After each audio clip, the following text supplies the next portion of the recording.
She didn't just wear yellow, she became it. When the lights found her, they bent, they softened, as if they knew they'd never outshine her glow. So I came along with the song. It's not perfect, but it's hers. This is for my Yongsun, the girl who turned the stars into something personal. If this poem touched you or the story made you feel something real, Ko-fi and Patreon links are in the description. Help us keep writing for you and for the ones we love. Solara, an ode created by Pacampara. Yong, look at the stars, not the distant ones in space, but the ones that bloom when you enter a room. You always wear white, as if the moon stitched it herself, and yellow, like summer's final kiss. You are the sunlight without warning. When the stage lights find you, they turn gold in shame, as if saying, we were meant to frame your name. How many nights did I wish on stars only to find out that you were the wish? The spotlight drapes your skin, turns it to radiance, turns you to him, and I forget to breathe again. I came along with paper and ink and wrote you this song, though gibberish it sings. If they knew you, they'd knew it too. Even nonsense finds meaning when it's meant for you. Young, you turn yellow, not the pale of cowardice, but the fierce flame of a soul that dares to burn and bloom. You turn yellow like dawn after a storm, like daffodils in frost, like the heart learning to perform.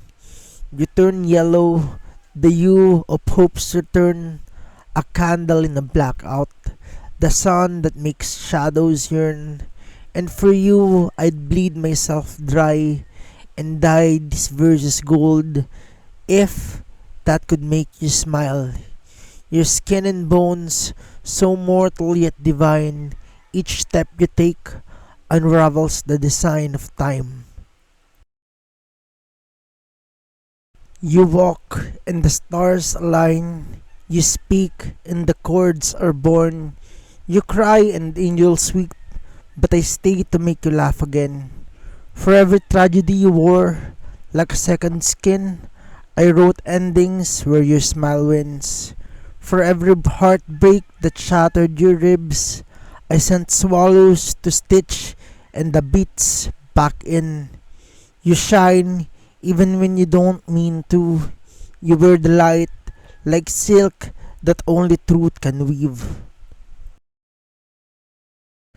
For your skipped meals, I learned to cook comfort. For your missed hours of rest, I became time's lullaby. For forgotten scripts, I whispered daisies into your hands, one for each courage, one for each stand. For every line lost, I gave you wings of metaphor. For every sigh, I left petals on your floor. And when you sing, the stage doesn't echo, it listens, it bows.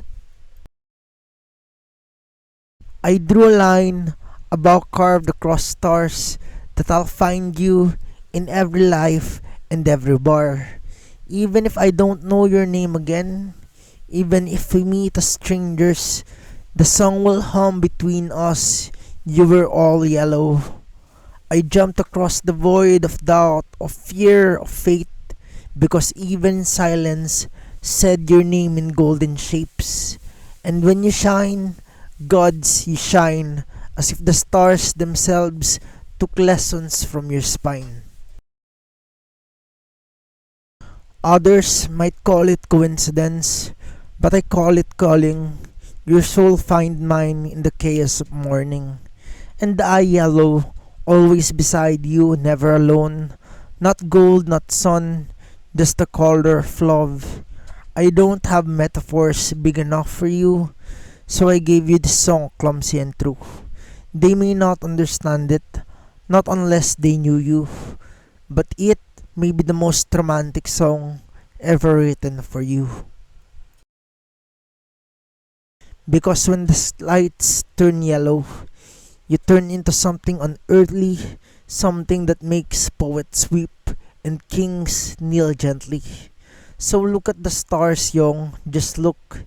Everyone shines because you gave them their hook. Look at the stars and look at how they shine for you. Each one a verse that only your heart can construe. Look at the stars, they knew your name before mine did.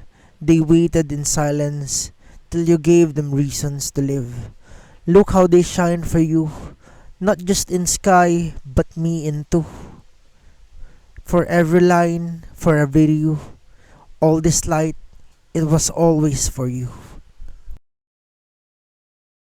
This piece is dedicated to my dearest sunshine, Kim Yongsun. Please show her your love and support on her channel, Solara. She's the heart behind so much of the light I share here. If you enjoy poems, short stories, and heartfelt journeys like this one, stay a while and see if any of my work resonates with you. I'd love for you to consider subscribing if you find a piece of your heart here. Also, feel free to leave a comment about what new story formats or poems you'd love to see. Your voice helps shape this growing storybook we're building here. Thank you for walking this world with me. Have a nice day.